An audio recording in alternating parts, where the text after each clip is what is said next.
All right, so day 11 was pretty great. I didn't get a ton of footage. It was a lot of travel. We ended up doing 67 miles, which was unplanned. We were only going for like 55. But the anchorage that we originally pulled into was wicked cool and everything, but it was a rare spot where the internet and the phones weren't entirely cooperating. The Verizon jetpack was working so we could get online, but the phones weren't doing good. The T-Mobile phones weren't doing good. And Lida didn't know that you could use the Verizon jetpack to attach the phone to do Wi-Fi calling, or we would have stayed there.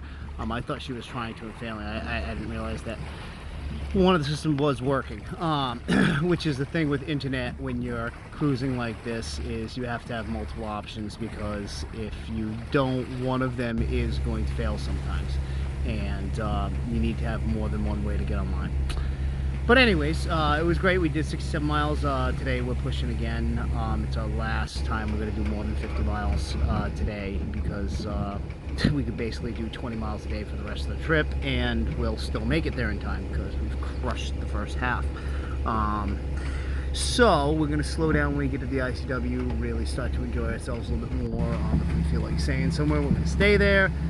These boats are cool. These are like army boats or something. I don't know whose they were, but they had these little radar dishes, and they were freaking booting. There was a pack of them. This was another Coast Guard or something. But yeah, we had a great day going down.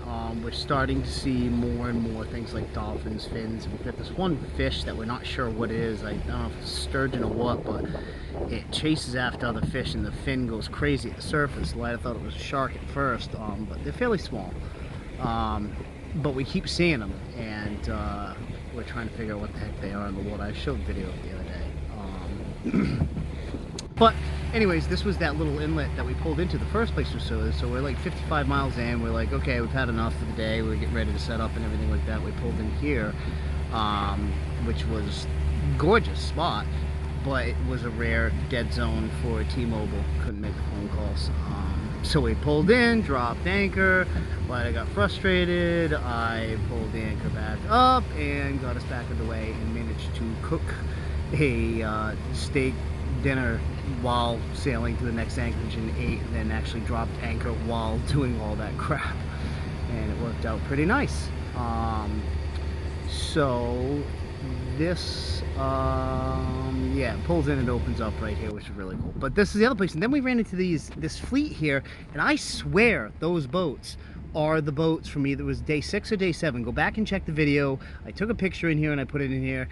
They're identical to the boats we saw in that big fleet out that was catching like crazy, and we just happened to end up in the same creek.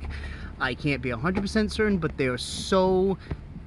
The boats look identical. I mean, I picked it apart. I put the pictures side by side yesterday, and I mean, the way they're set up, everything about them, the color is identical. Just weird that we would end up there, but I swear that's the same fleet.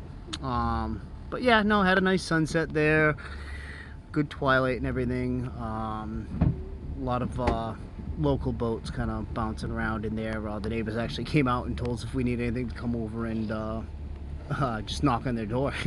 I guess one of them has a brother who's from the Cape and stuff. But another flawless day. So enjoy the sunset, and I'll talk to you guys tomorrow.